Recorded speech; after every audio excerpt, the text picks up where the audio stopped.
Hello दोस्तों, स्वागत है आप सभी का आपके अपने YouTube चैनल पर। चलिए आज की क्लास को स्टार्ट करते हैं। आज की क्लास में हम एक ऐसा टॉपिक लेकर आए हैं जो कि बार बार एग्जाम में पूछा जाता है और ये टॉपिक आपको बेहतरीन तरीके से पढ़ना है। चलिए पहले प्रश्न के साथ स्टार्ट करते हैं। ये पहला टाइप है, रूट को कैसे सॉल्व किया जाता है। जब भी आपके सामने ऐसे प्रश्न आते हैं, इसमें कई तरह के टाइप हैं, तो हर टाइप को अच्छे से समझेंगे, बिल्कुल ट्रिक से करेंगे। आपको जो आंसर आएगा आपका बिल्कुल सेकंडों में आपका आंसर आने वाला है। चलिए पहला तरीका देखते हैं। ये टाइप फर्स्ट है जिसमें आपको संख्याएं रहेंगी और उसमें प्लस वाली संख्याएं रहेंगी।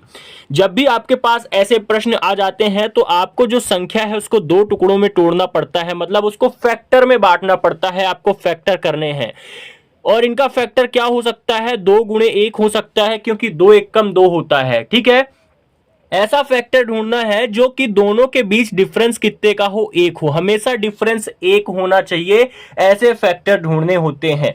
यदि आपके पास प्लस में क्वेश्चन दिया है तो आपका जो आंसर होगा, ध्यान से समझ लीजिएगा, यदि आपका क्वेश्चन प्लस में दिया है तो आपका जो आंसर होगा वो बड़ी वाली संख्या हो जाएगा। आपका जो आंसर होगा वो बड़ी वाली संख्या होगा यदि आपके पास प्लस है तो।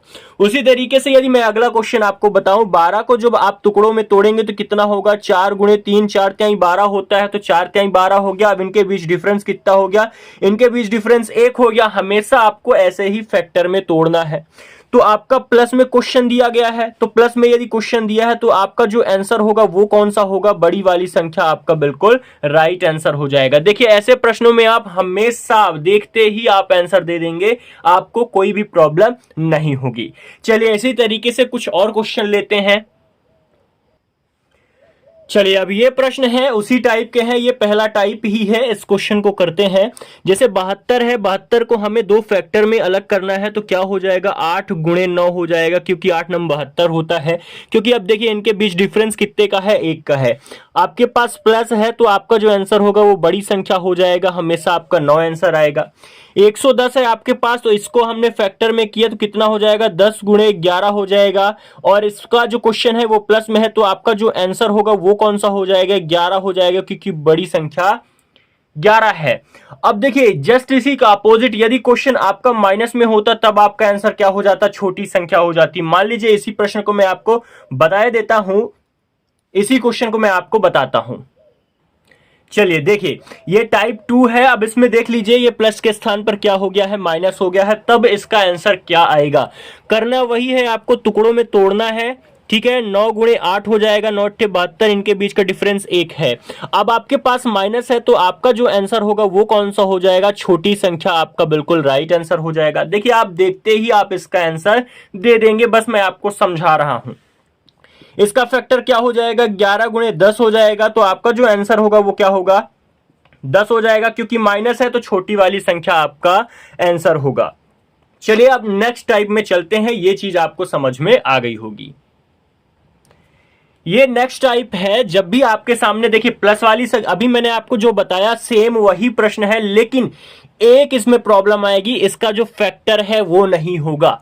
जो पहले हमने आपको प्रश्न करा दिए हैं उसमें फैक्टर हो जाते थे, लेकिन इसका फैक्टर नहीं होगा। तब आपको कैसे सॉल्व करना है और उसका आंसर कैसे आपको देना है। तो आपको जो 7 दिया गया है उसको आप पकड़ लेंगे। यदि आपके पास प्लस है तो 7 के आगे चलेंगे सीधे, ठीक है, 8 9 10 इस तरीके से बढ़ते जाएंगे। ठीक है, 7 के बाद आप आगे गए, 8 आया तो 8 के फैक्टर हो सकते हैं जिसका डिफरेंस 1 हो, नहीं हो सकता है। 9 का हो सकता है, 3 त्रिकाई 9 नहीं हो सकता है। 10 का हो सकता है, बिल्कुल नहीं हो सकता है। 11 का हो सकता है, नहीं हो सकता है। फिर उसके बाद क्या आएगा, उसके बाद आएगा 12, और 12 का फैक्टर हो सकता है 4 गुणे 3 हो सकता है।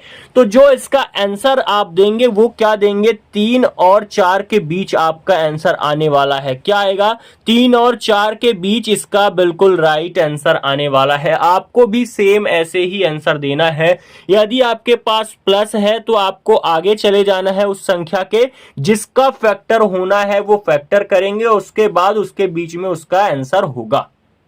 ठीक है, इसी प्रश्न में यदि मैं आपको बोलूं, जो ये प्लस है, प्लस की जगह में क्या हो जाता, माइनस हो जाता। प्लस की जगह में क्या होता, माइनस हो जाता। तब आप क्या करते, तब आप 7 के इधर आते, 7 के पहले आते तो क्या आते, 6 आते। और 6 का फैक्टर ऑलरेडी हो जाता 2 गुणे 3, तो फिर आपका आंसर क्या हो जाता, 2 और 3 के बीच हो जाता। तब आपका आंसर क्या आता, 2 और 3 के बीच आता, यदि यहां माइनस होता तब। यदि यहां प्लस है तो 3 और 4 के बीच आंसर आएगा, यदि यहां माइनस है तो 2 और 3 के बीच आंसर आएगा। ये बात समझ में आ गई। चलिए एक ऐसा ही प्रश्न और लेके मैं आपको समझा देता हूं, जिससे और अधिक अच्छे से समझ में आ जाएगा। देखिए अब मैंने ये कि प्रश्न दिया है 11 है, तो ये प्लस में है, तो आपको क्या करना है, हमेशा आगे की ओर जाना है। आपने उस संख्या को पकड़ा, उसके आगे जाना है। क्या आएगा, 12 आएगा, और 12 का फैक्टर हो जाएगा 3 गुणे 4, तो इसका जो आंसर आएगा वो क्या आएगा, 3 और 4 के बीच इसका आंसर आ जाएगा। यदि यहां प्लस की जगह क्या होता, प्लस की जगह आपका माइनस होता, तब आप क्या करते, 11 से वापस जाते, 11 से पीछे जाते तो आप क्या करते, 10 पे आते, 9 पे आते, 8 पे आते, 7 और 6 तक आते, क्योंकि इन सभी संख्याओं का फैक्टर नहीं हो सकता है। जिनका डिफरेंस बीच में 1 हो वही फैक्टर माना जाएगा।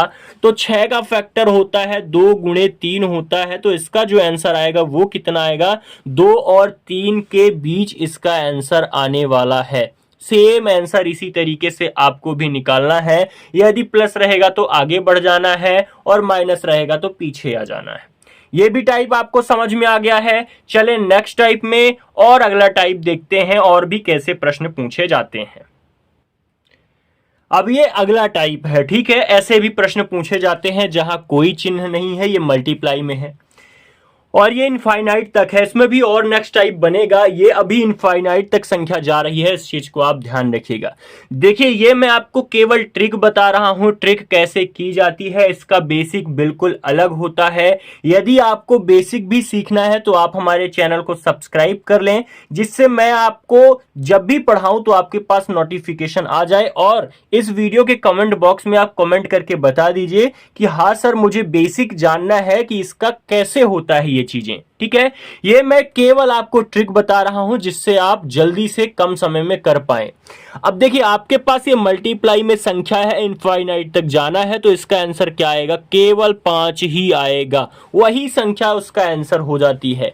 अब ये 7 है, मल्टीप्लाई में है, इनफाइनाइट तक जाना है, तो इसका आंसर कितना हो जाएगा, 7 हो जाएगा। बस आपको एक चीज ध्यान रखनी है, मल्टीप्लाई में हो और इनफाइनाइट तक वो संख्या जानी चाहिए। इनफाइनाइट तक जाना होना होता है, अनंत तक जाना होता है, तब जाके उसका आंसर वही संख्या हो जाती है। ये टाइप आपको समझ में आ गया। एक अगला नेक्स्ट टाइप होता है, इसी में पूछा जाता है, बहुत शानदार प्रश्न है, ये आपको करना ही करना है। अब ये टाइप 5 है, जो कि लास्ट टाइप है, ऐसे प्रश्न पूछे जाते हैं। अब इसमें ये संख्याएं इनफाइनाइट तक नहीं जा रही हैं, इनफाइनाइट तक नहीं जा रही हैं, वो 3 बार में रुक गई हैं, ठीक है। 3 बार में रुक गई हैं, या फिर अंडर रूट 3 है, अंडर रूट 3 है, उसके बाद रूट की संख्या 4 भी हो सकती है, 5 भी हो सकती है, 6 भी हो सकती है। इस तरीके से ये क्रम से चलते रहेंगे। अब इसको सॉल्व करने का तरीका क्या होता है, ध्यान से देखिए। इसमें 5 है तो हम 5 ले लेते हैं, ठीक है। उसके बाद रूट की संख्या, रूट का मतलब क्या हुआ, 2 ही होता है, तो 2 करेंगे। और उसके बाद कितने रूट हैं उसका हम उतने जितने रूट रहेंगे उसकी हम उतनी पावर कर देंगे। 3 रूट है तो उसकी पावर कर दिया हमने। कितना आया, ये 2 दूनी 4 दूनी 8 आएगा, ठीक है, 8 आएगा। और जब ये 8 आ गया तो हम क्या करेंगे, ये -1 करके इधर लिख देंगे, ये हो जाएगा 7। मतलब 5 की पावर कितना हो जाएगा, 5 की पावर 7/8 इसका बिल्कुल राइट आंसर आएगा। ये पावर में जाता है, 5 की पावर 7/8। ये बात समझ में आ गई आपको। ऐसे ही आपको भी सॉल्व करना होता है, ठीक है। अब जैसे 7 है तो हमने 7 लिया, अब इसकी पावर क्या हो जाएगी, ध्यान से समझिए। कि रूट का क्या हो जाएगा, 2 और 3 रूट है तो 2 दूनी 4 दूनी 8 हो जाएगा, ठीक है। और उसके बाद उसका एक माइनस कर देंगे, ऊपर चढ़ा देंगे, 7 की पावर 7/8 हो जाएगा। यह बात समझ में आ गई। अगर जो इसी प्रश्न में, ध्यान से समझिए, इसी प्रश्न में हम क्या करते, एक रूट और बढ़ा देते, एक रूट और बढ़ा देते, ठीक है, एक रूट और बढ़ा देते, तब इसका आंसर कैसे आता, तो 5 वही करते, ठीक है। पावर में क्या जाता, अब 2 हो जाएगा ये, और रूट कितने हो गए, 4 हो गए, तो पावर 4 हो जाएगी।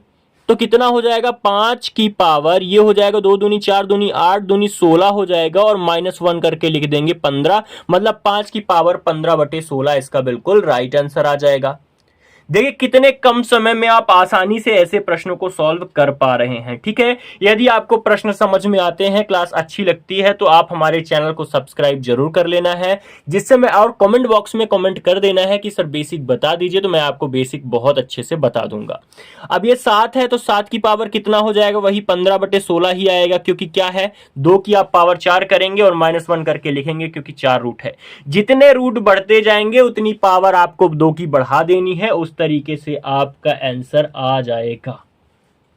आशा करते हैं आप सभी को ये सारी चीजें समझ में आ गई होंगी। मिलते हैं नेक्स्ट क्लास में। आप हमारे चैनल को सब्सक्राइब जरूर कर लें और कमेंट बॉक्स में कमेंट जरूर करिएगा कि क्लास कैसी लगी, और बेसिक सीखना है तो आपको जरूर कमेंट बॉक्स में कमेंट करके बताइएगा। मिलते हैं नेक्स्ट क्लास में।